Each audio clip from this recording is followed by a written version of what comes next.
The AMS example in your book for a letter of inquiry, you will notice that this particular sample has letterhead. And remember that letterhead is pre-printed information about the company, so usually you would have company name, company address, email, and all of that.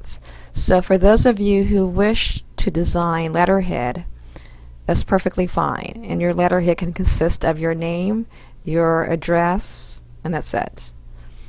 But for those of you who do not wish to design letterhead, well, here is an example of a format, AMS format, without letterhead. So here you would put your address, your street address, and then your city, state, and zip code, double space, type the date, triple space, type the name and the address of the company. Now you will have to do some research, of course, to find the company address. So there are various locations for finding a company's address.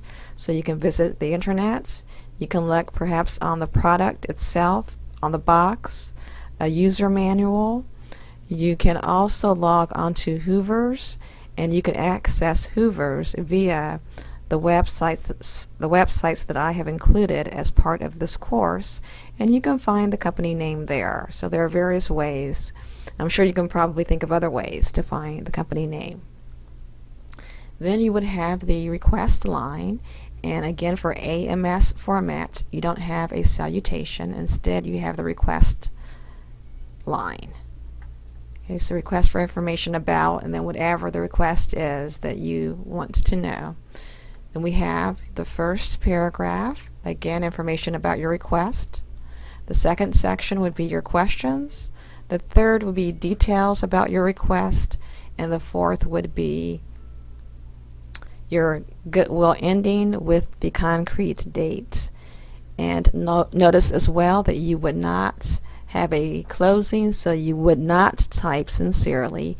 You would just type your name, and you do not have to sign the letter. Okay, so these are the kind of quirks, you could say, in the AMS format.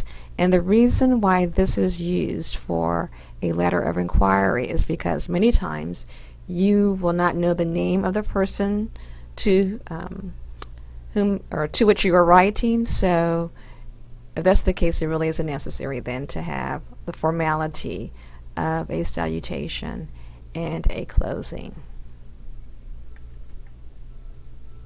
As always, if you have any questions about your letter of inquiry, please let me know. Give me enough time.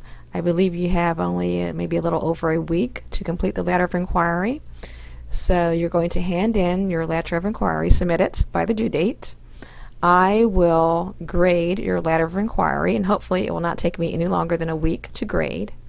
I will send it back to you as an attachment with your grade and comments, and your job then will be to modify your letter of inquiry based on my comments and to send it to the company. And once again, in around 5 weeks, we will have a discussion on the bulletin board about the responses that you received.